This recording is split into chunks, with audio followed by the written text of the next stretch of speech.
There's a quiet wisdom that comes with age, not the kind you read in books or hear in speeches, but the kind that settles into your bones after decades of watching life unfold. After 26,000 sunrises, after seasons changing, after relationships blooming and fading, after dreams realized and abandoned, one truth echoes louder than all the rest. Most people spend half their lives learning lessons that were waiting for them all along. Time is a patient teacher, but life doesn't wait for anyone. We walk through our younger years thinking we have forever. We postpone joy, delay dreams, and save our best selves for some distant tomorrow that may never arrive. We chase shadows while the light stands right behind us. We climb ladders only to discover they were leaning against the wrong walls. And somewhere along the way, in the space between who we were and who we thought we'd become, the years slip through our fingers like sand. But here's what takes most people 52 years to truly understand. The lessons that matter most aren't complicated. They're simple, almost too simple. So simple that we overlook them, ignore them, convince ourselves they don't apply to us. Until one day, we wake up and realize that all the answers we were searching for were hidden in plain sight.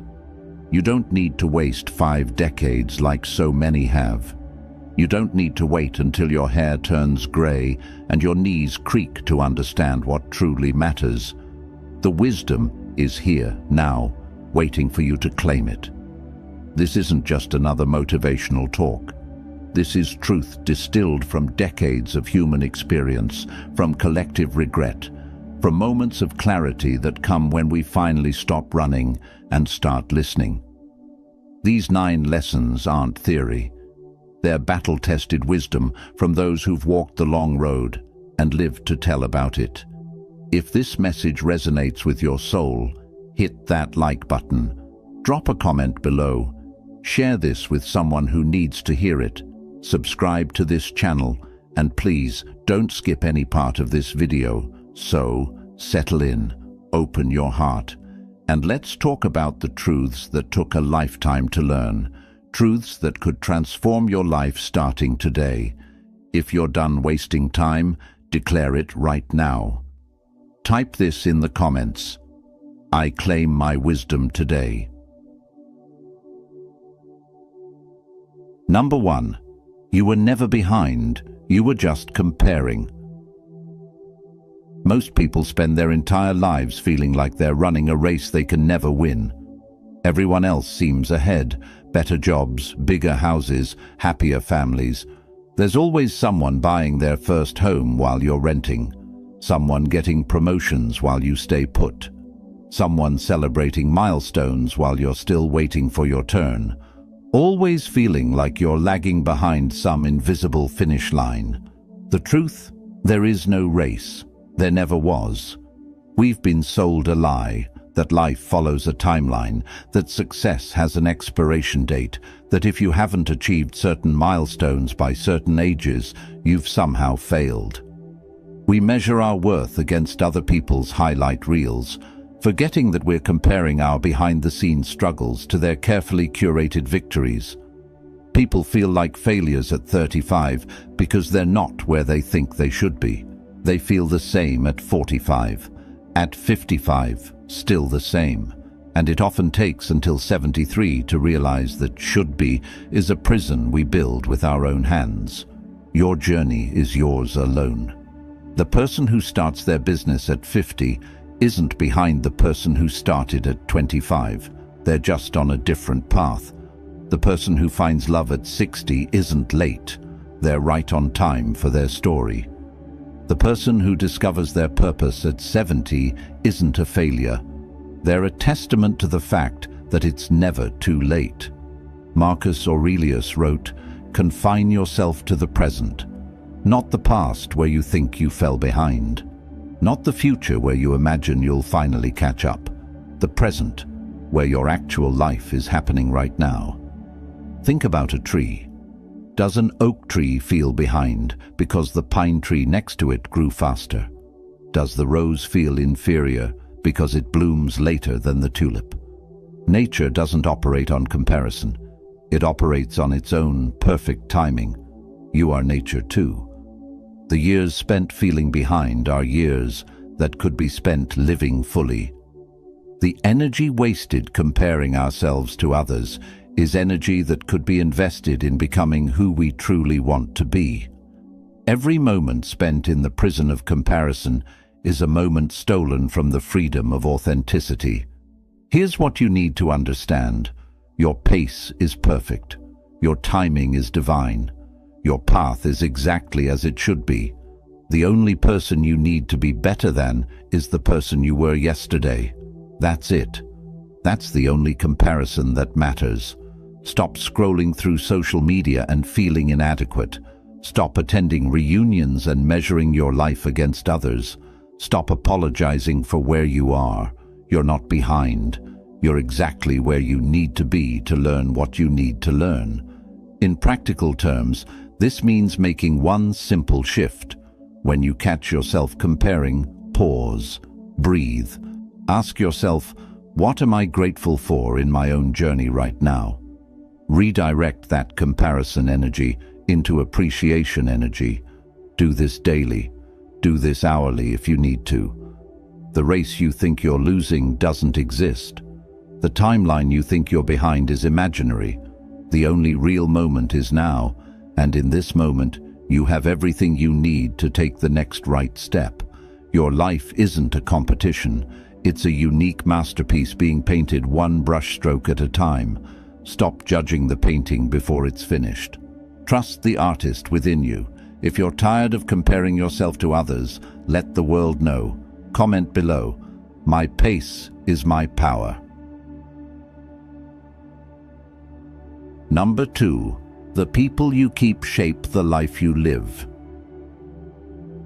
Too many people spend decades maintaining friendships that drain them, relationships that require them to shrink, to dim their light, to pretend they're less than they are just to make others comfortable, keeping toxic people close because they think loyalty means forever, confusing history with destiny, believing that time invested is reason enough to stay. It's a mistake that costs years of peace. There's a moment in every person's life when they realize that not everyone who started the journey with them is meant to finish it with them. Some people are chapters, not the whole book. Some are seasons, not lifetimes. And holding on to them past their expiration date doesn't honor the relationship, it suffocates growth. The 5 people you spend the most time with shape your thinking, your habits, your beliefs, your future. If those 5 people are negative, critical, dream-killing, energy-draining individuals, then your life will reflect that darkness. If those 5 people are encouraging, growth-minded, supportive, and positive, your life will bloom in ways you never imagined. Epictetus taught us, the key is to keep company only with people who uplift you, whose presence calls forth your best. He understood something profound, that freedom isn't just about physical chains. Sometimes the heaviest chains are the relationships we refuse to release. Look around your life right now. Who are your 5? Do they celebrate your wins or secretly resent them? Do they encourage your dreams or plant seeds of doubt? Do they lift you higher or pull you down to their level? Be honest, brutally honest. We all know people who drain energy with every interaction. Every time good news is shared, they find the negative angle. Every time there's an idea, they explain why it won't work. Every conversation leaves you feeling smaller, heavier, more doubtful. But we keep them close because of history, because of obligation, because of fear of being alone. Here's what nobody tells you. Choosing yourself isn't selfish. It's survival, it's self-respect. It's recognizing that your energy is sacred and not everyone deserves access to it. This doesn't mean cutting people off cruelly or burning bridges unnecessarily. It means honoring yourself enough to create boundaries. It means understanding that some people were meant to teach you what you don't want, and once that lesson is learned, you're free to move on. In practical terms, start here. Make a list. Write down the names of the people you interact with most. Next to each name, write how you feel after spending time with them. Energized or drained, uplifted or diminished, hopeful or hopeless. The pattern will reveal itself. Then make intentional choices. Spend more time with the energy givers. Create loving distance from the energy takers. It's not about judgment, it's about alignment. It's about surrounding yourself with people who reflect the life you want to live, not the life you're trying to escape. And if you find yourself alone for a while as you make these changes, that's okay. Solitude is better than toxic company. In the quiet, you'll rediscover yourself. You'll remember who you were before the world told you who to be. You'll hear your own voice again. Your circle should be a sanctuary, not a battlefield. Your relationships should add to your life, not subtract from it. You deserve to be surrounded by people who see your light and fan the flame, not those who feel threatened by it and try to blow it out. Choose your circle wisely. Your future depends on it. If you're ready to protect your energy like never before, make it official. Write in the comments, "Energy vampires no longer welcomed." Number 3. Health is wealth until you lose it. At 30, people can eat anything and bounce back. At 40, they can skip sleep and power through. At 50, they can ignore the warning signs and keep going. At 60, the body sends a bill for all those years of neglect, and the interest is devastating. Heart attacks, diabetes, arthritis that makes every morning a negotiation with pain. A body that used to be a loyal friend becomes a stranger that's been betrayed. And the cruelest part? All of it is preventable. Every single bit of it. We treat our bodies like rental cars we plan to return damaged. We fuel them with garbage, run them into the ground, ignore every warning light on the dashboard, and somehow expect them to last forever. Then we act surprised when they break down. Here's the truth that takes most people 52 years and countless hospital visits to learn. Health isn't everything, but without it, everything else is nothing. All the money, success, achievements, and possessions mean absolutely zero when you're too sick to enjoy them. You can't buy back the body you destroyed. There's no store that sells new knees, fresh hearts, or do-over chances. Seneca wrote, "It is not that we have a short time to live, but that we waste a lot of it. And nothing wastes life faster than poor health that could have been avoided." Every day spent in pain is a day stolen from joy. Every limitation caused by neglect is a door closed to possibility. Watching grandchildren run and play but being unable to join them. Seeing places to visit, but having a body that won't cooperate. Having energy in the spirit, but exhaustion in the bones. Living proof that you can have all the time in the world, but no quality of life to fill it with. People think they're invincible. They think they have time to get healthy later. They think one more late night, one more fast food meal, one more skipped workout won't matter. And then they reach 73, living with the consequences of 50 years of later.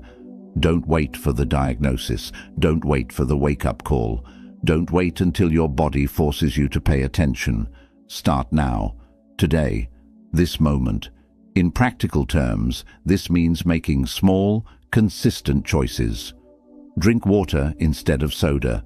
Take the stairs instead of the elevator. Walk for 20 minutes instead of scrolling for 20 minutes. Eat one more vegetable. Sleep one more hour. Move your body with gratitude, not punishment. Your body is the only home you'll ever truly own. You can change jobs, relationships, locations, but you can't move out of your body. Treat it like the miracle it is. Every heartbeat is a gift. Every breath is a blessing. Every pain-free moment is something to celebrate, not take for granted. Young people destroy their health for careers that will replace them in a week. Middle-aged people sacrifice their bodies for stress that won't matter in a year. People of all ages live like they have backup bodies waiting in storage. They don't. This is it. This is your one body, your one chance, your one life. The choices you make today are writing the story of your tomorrow. Choose wisely. Choose health. Choose movement. Choose nourishment. Choose rest. The greatest wealth you'll ever have is the health to enjoy your life. Don't learn this lesson the hard way. Don't trade your vitality for temporary pleasures. Don't wait until it's too late. Your future self is begging you to start caring now. If your health matters more than your excuses, prove it. Put this in the comments. I treat my body like gold. Number 4. Silence holds more power than words ever will. Most people fill every silence with noise, every uncomfortable moment with words, every argument with their opinion, every pause with explanations, justifications, defenses. They think speaking up is strength. They think having the last word is winning. They think silence is weakness, submission, defeat. They spend decades talking when they should be listening, explaining when they should be observing, reacting when they should be reflecting. And in all that noise, they miss the wisdom that only comes in quiet moments. The greatest lessons in life are learned in silence. The deepest connections happen without words. The most powerful responses are the ones not spoken out loud. Silence isn't empty, it's full of answers. There's a profound difference between being quiet and being silent. Being quiet is just not talking. Being silent is a conscious choice, a deliberate practice, a form of power that most people never discover. Silence is listening when everyone else is shouting. Silence is pausing before reacting. Silence is knowing that not every thought needs to be spoken. Not every opinion needs to be shared. Not every argument needs to be won.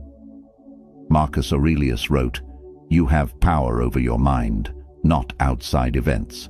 Realize this, and you will find strength."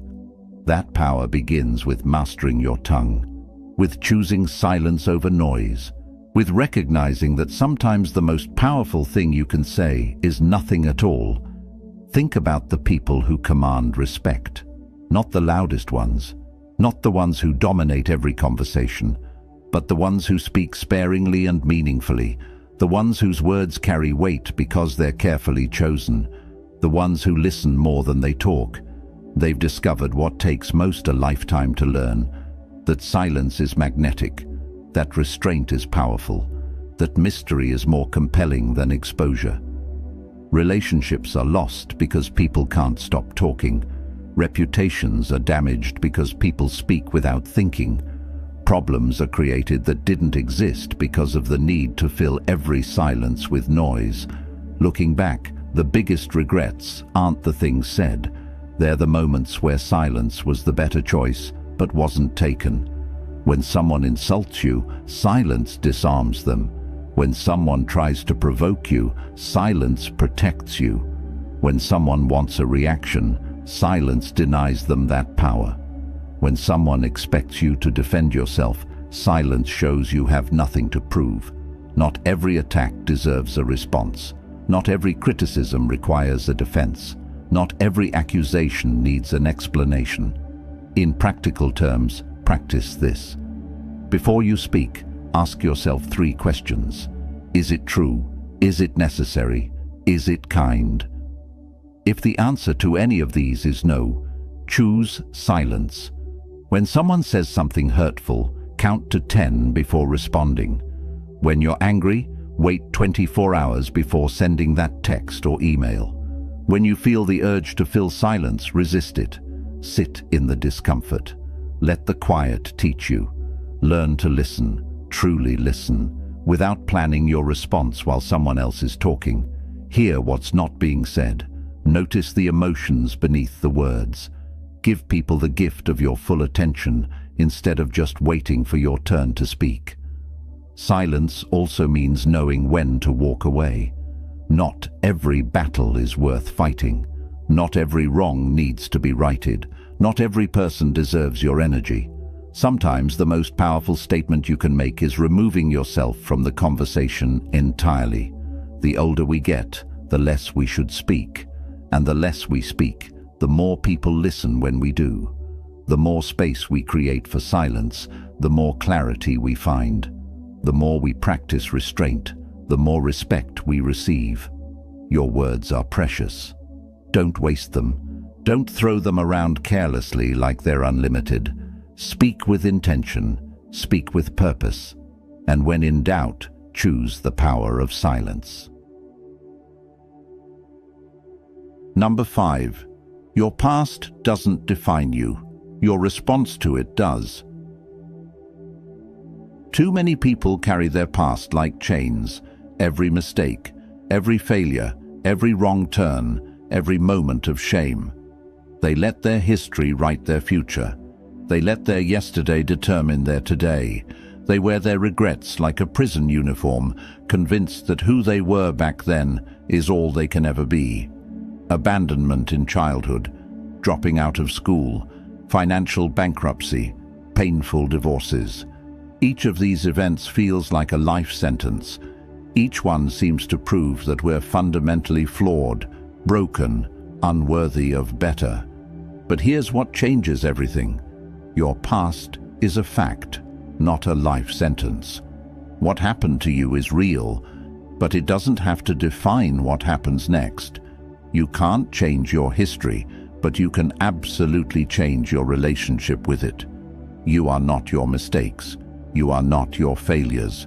You are not the worst thing you've ever done. You are not the trauma that happened to you. You are not the rejection you experienced.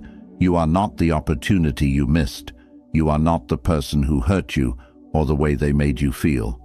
You are what you choose to do next. Epictetus taught, "It's not what happens to you, but how you react to it that matters." This man had every reason to be bitter, angry, defined by his suffering. Instead, he chose wisdom. He chose growth. He chose to transform his pain into purpose. Your response to your past is where your power lives, not in denying what happened, not in pretending it didn't hurt, but in refusing to let it be the end of your story. Every day you wake up is a chance to write a new chapter. Every moment is an opportunity to choose differently. People spend years blaming their parents for their struggles, years using their lack of education as an excuse, years hiding behind their failures as reasons why they can't succeed. And every year they do that.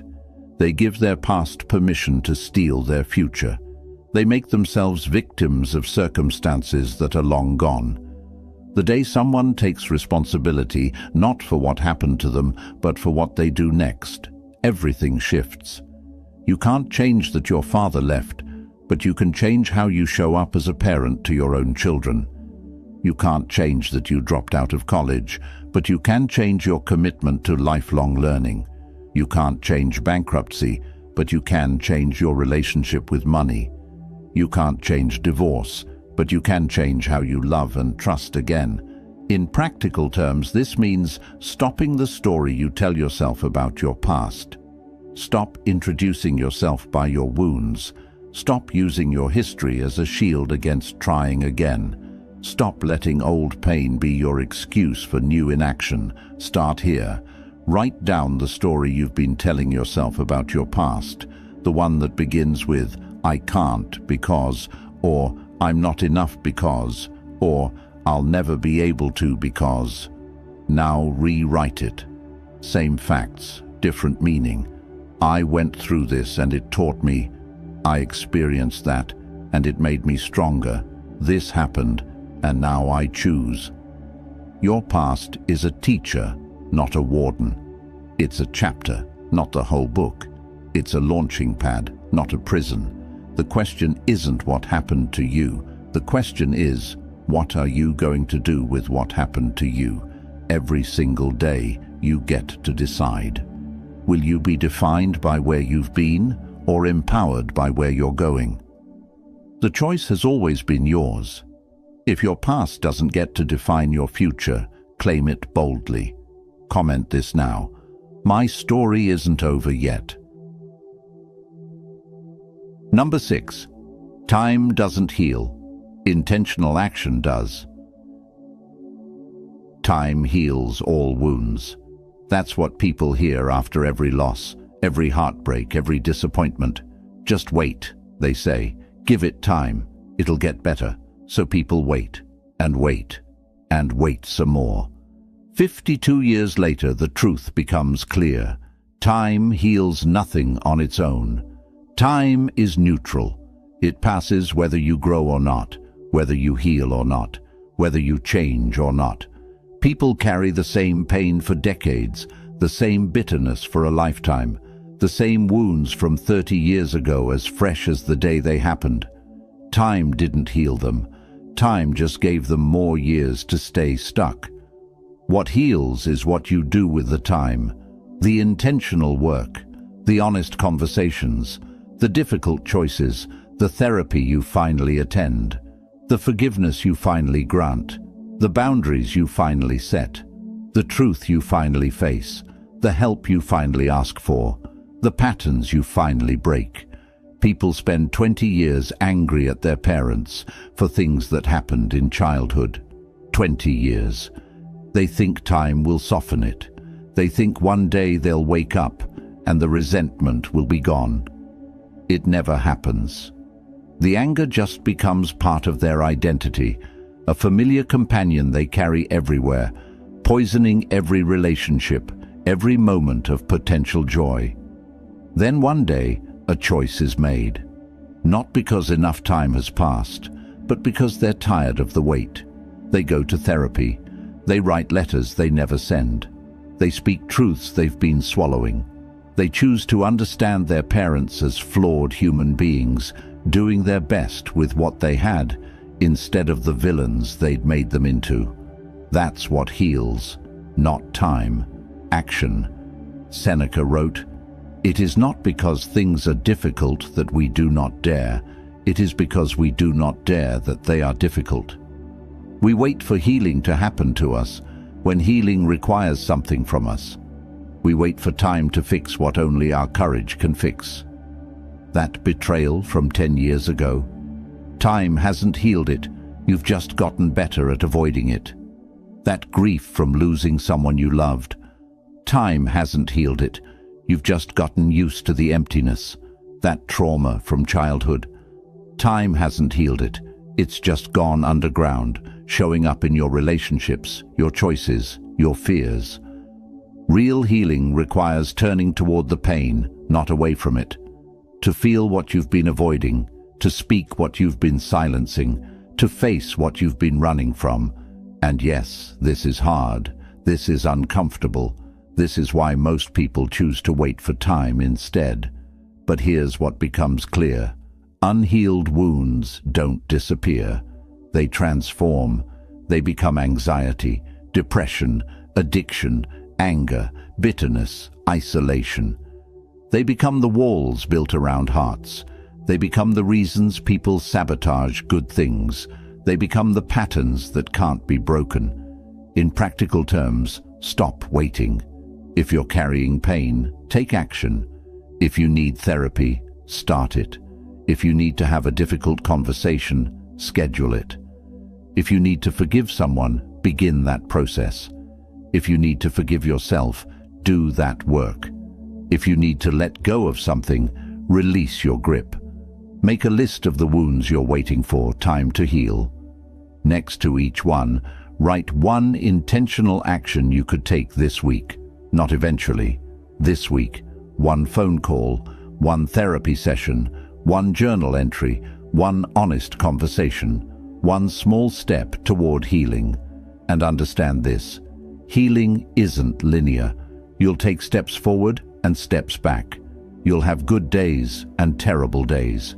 But intentional action, even imperfect action, moves you toward wholeness in a way that passive waiting never will. Stop giving time credit for work it doesn't do. Stop waiting for a magical moment when everything feels better. Start doing the work that actually heals. Your future peace depends on your present courage. If you're done waiting for things to magically fix themselves, take a stand. Drop this comment: I take action, I take control. Number 7. The life you want requires the courage to disappoint others. Too many people live their entire lives as people pleasers. They say yes when they mean no. They show up when they want to stay home. They pursue careers that make their parents proud instead of ones that make them happy. They stay in relationships longer than they should because they don't want to hurt anyone. They dim their light so others won't feel outshined. They make themselves small so others can feel big. And all that people-pleasing gets them a life that looks good on paper but feels empty in the soul. Relationships where they're loved for who they pretend to be, not who they actually are. Success in fields they never cared about. A resume full of accomplishments that mean nothing to them. Decades of living someone else's version of their life. Here's the hard truth nobody wants to hear. You cannot build the life you truly want without disappointing some people. You cannot be authentic without making some people uncomfortable. You cannot chase your real dreams without letting go of others' expectations. You cannot honor yourself without dishonoring someone else's image of who you should be. Your parents might be disappointed when you don't follow their path. Your friends might be upset when you outgrow the version of you they're comfortable with. Your partner might resist when you start setting boundaries. Your colleagues might judge you when you choose different priorities. Your community might criticize you when you stop playing by their rules. And you have to be okay with that. Marcus Aurelius reminded himself daily, "It never ceases to amaze me. We all love ourselves more than other people, but care more about their opinion than our own." Think about that. We claim to love ourselves, but we live our lives according to what others think. We betray ourselves daily to maintain the approval of people who aren't living our lives. People want to be artists. Their fathers want them to be lawyers, so they become lawyers and spend 30 years resenting every single day. They want to leave unhappy marriages after 5 years. But what would people think? So they stay for 15, making both parties miserable. They want to move across the country and start fresh at 55. But everyone says they're too old, too established, too crazy. So they stay put and spend 5 more years wondering, what if? Every time someone chooses others' approval over their truth, they lose a piece of themselves. Every time they prioritize others' comfort over their happiness, they build a life that feels like a prison. Every time they say yes when their soul is screaming no, they betray the person they were meant to become. The irony? The people they're trying so hard not to disappoint move on with their lives. They get over it. They adjust. They find new things to worry about. Meanwhile, people are left holding years of regret, years of unlived dreams, years of inauthenticity that they can never get back. In practical terms, start small. Say no to one thing this week that you would normally say yes to out of obligation. Disappoint one person in service of honoring yourself. Skip one event you don't want to attend. Set one boundary you've been afraid to set. Make one choice based on what you want, not what others expect. Yes, people will have feelings about it. They might be hurt. They might be angry. They might try to guilt you back into compliance. Let them. Their feelings are not your responsibility. Their expectations are not your obligation. Their version of who you should be is not your destiny. You are not on this earth to live up to anyone's expectations but your own. You are not here to make everyone comfortable at the expense of your own authenticity. You are not here to be who they need you to be. You are here to be who you were born to be. The life you want is waiting on the other side of your courage to disappoint. The person you're meant to become is waiting for you to stop being who everyone else needs. Your authentic self is buried under years of people-pleasing, waiting for you to dig it out. Stop living for the applause of others. Start living for the peace of knowing you are true to yourself. Number 8. Regret weighs heavier than failure ever will. At 73, people don't think about the things they tried and failed at. They don't lose sleep over the businesses that didn't work out, the risks that didn't pay off, the attempts that fell short. Those moments, they're just stories now. Some are funny, some taught lessons, some led to better opportunities, but none of them haunt. You know what haunts? The things not tried, the chances not taken, the dreams not chased, the words not said, the life not lived because of fear of failing. People wanted to write books at 35. They had the idea, the passion, the time. But what if it wasn't good enough? What if people criticized it? What if they failed? So they didn't write it. Now, at 73, they don't remember the fear. They just remember that the book was never written, that story was never told, that dream was never attempted. People wanted to tell someone they loved them at 28, really loved them. But what if they didn't feel the same? What if it ruined the friendship? What if they got rejected? So they stayed silent. Both people married others, and decades later, in chance meetings, they discover they both felt the same way. Both lived entire lives wondering what if, because neither had the courage to risk rejection. People wanted to start businesses at 42. They had the skills, the connections, the vision. But what if they failed? What if they lost money? What if people thought they were foolish? So they stayed in safe jobs they hated. They retired at 65 with nothing but pensions and lifetimes of wondering what could have been. Failure is temporary. It stings for a moment, teaches a lesson, and then becomes part of your story. But regret is permanent. It lives with you. It grows with you. It whispers in your quiet moments. You could have. You should have. Why didn't you? Seneca understood this when he wrote, "We suffer more in imagination than in reality." The failure you fear is almost always less painful than the reality of living with regret. The rejection you avoid causes less suffering than the decades of wondering, what if? The embarrassment you're trying to prevent hurts less than the weight of a life half-lived.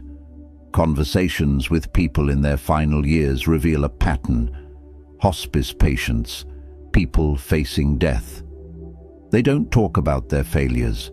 Not the times they fell short, not the moments they looked foolish.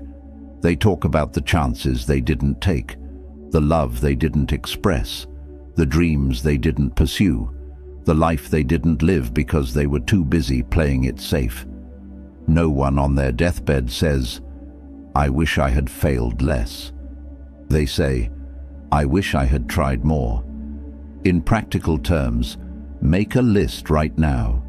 Write down 3 things you've been wanting to do but haven't because you're afraid of failing. 3 chances you've been avoiding. 3 conversations you've been postponing. 3 dreams you've been dismissing. Now ask yourself, what's the worst that could happen if you try? Write it down. Be specific. Is it really as bad as spending the next 30 years wondering what could have been? Is it really worse than reaching 73 and realizing you let fear make all your decisions? Then ask yourself, what's the best that could happen? What if it works? What if you succeed? What if this is the thing that changes everything? What if the only thing standing between you and the life you want is the courage to try?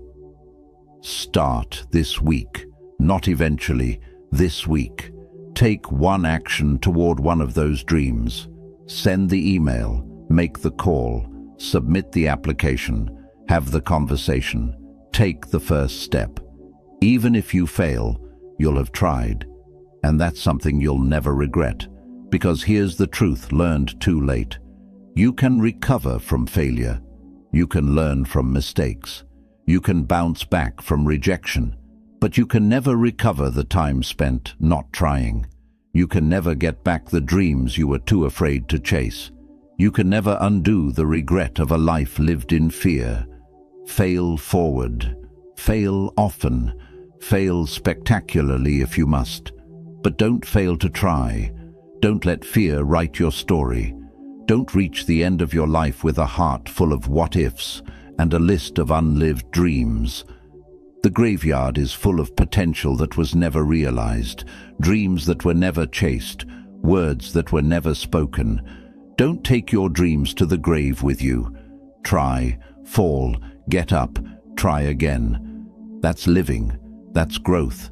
That's a life without regret. Number 9. Happiness was never in the destination. It was always in the journey. Too many people spend 65 years chasing the next thing, the next promotion, the next house, the next achievement, the next milestone.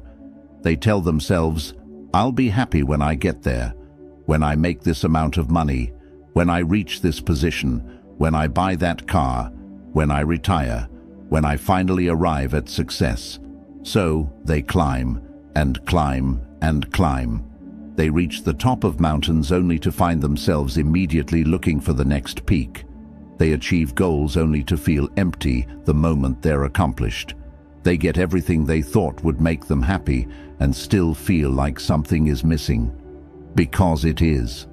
The whole time focused on the destination, they're missing the journey. The whole time waiting to arrive, they're forgetting to live. The whole time postponing happiness for some future achievement, life is happening right in front of them and they're too busy to notice. Children grow up while people chase success. Marriages deteriorate while careers are built. Health declines while things that aren't needed are accumulated. Friendships fade while people are too busy for connection. Sunsets come and go unseen. Moments of beauty pass unnoticed. Opportunities for joy are sacrificed at the altar of someday, and then one day they arrive. They retire. They have the house, the money, the achievements, and you know what they feel? Nothing. Because the happiness they thought was waiting at the destination was never there. It was back in all those moments they missed. It was in the journey they were too distracted to enjoy. Marcus Aurelius wrote, "Confine yourself to the present, not the future where you think happiness lives, not the destination where you imagine peace awaits. The present, right here, right now, this moment, this breath, this conversation, this sunset, this meal, this laugh. This is where life is. This is where happiness lives. Happiness isn't a place you arrive at. It's not a goal you achieve. It's not something you earn or purchase or accomplish. It's a practice. It's a choice. It's the ability to find joy in ordinary moments. It's gratitude for what is instead of anxiety about what isn't. It's presence instead of absence. People think happiness is in the corner office. It's actually in the coffee breaks with colleagues. They think happiness is in the bigger house. It's actually in the small apartments where children learn to walk. They think happiness is in retirement. It's actually in all those years of striving they considered just steps to something better. The destination is a lie we tell ourselves to justify missing our lives. I'll rest when I retire. I'll enjoy life when I make enough money. I'll be present when things calm down. Things never calm down. The destination keeps moving. There's always another goal, another achievement, another thing you think you need. In practical terms, start a daily gratitude practice. Every morning, before you start chasing the next thing, write down 3 things you're grateful for in this moment. Not in the future, not when something changes. Right now. The roof over your head, the breath in your lungs, the people who love you, the ability to try again today. Then, throughout your day, practice presence. When you're eating, actually taste your food instead of scrolling your phone. When you're with people, actually listen instead of thinking about what's next. When you're walking, actually notice the world around you instead of being lost in thoughts about tomorrow. Find one moment of beauty every single day and actually stop to appreciate it. A flower, a smile, a kind word, a ray of sunshine. One moment where you're not rushing to the next thing, but fully present in this thing. Because this is it. This moment right now is your life. Not the moment when you finally achieve your goals. Not the moment when everything falls into place. Not the moment in the future when you imagine you'll finally be happy. Now. This is your one wild, precious, fleeting life. Stop waiting for permission to enjoy it. Stop postponing joy for some imaginary destination. Stop sacrificing today on the altar of tomorrow. The journey is all you have. The journey is everything. The journey is where your life is actually happening. And if you keep missing it while you chase destinations, you'll wake up one day at 73 and realize that you spent your entire life preparing to live instead of actually living. Don't make that mistake. Be here now. Find joy in the ordinary. Celebrate the small moments. Love the people in front of you. Notice the beauty around you. This moment is all you're promised. Make it count. If you're finding beauty in this very moment, celebrate it with us. Write this. This moment is my masterpiece. 73 years, 26,000 sunrises, countless moments, choices, lessons. And if everything learned could be distilled into one truth, it would be this. Don't waste your life waiting to live it. Don't wait to stop comparing yourself. Don't wait to choose better relationships. Don't wait to take care of your body. Don't wait to embrace silence. Don't wait to heal your past. Don't wait for time to fix what only you can fix. Don't wait to disappoint people in pursuit of your truth. Don't wait to try because you're afraid to fail. Don't wait for happiness at some distant destination. The time is now, not tomorrow, not when things are perfect, not when you're ready, now. You have one life, one chance, one opportunity to become who you were meant to be, to live the life you were meant to live, to make the impact you were meant to make. Every day you wait is a day you'll never get back. Every moment you postpone is a moment lost forever. These 9 lessons take most people 52 years to learn. But you can start applying them today. Right now, this moment. You can choose differently. You can live intentionally. You can refuse to waste another year of your precious life. Time at 73 runs short. But yours is still full of possibility, full of potential, full of chances to get it right. Don't squander it the way so many have. If this message touched your heart, hit that like button.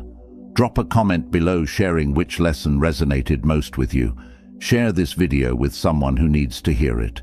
Subscribe to this channel so we can continue growing together.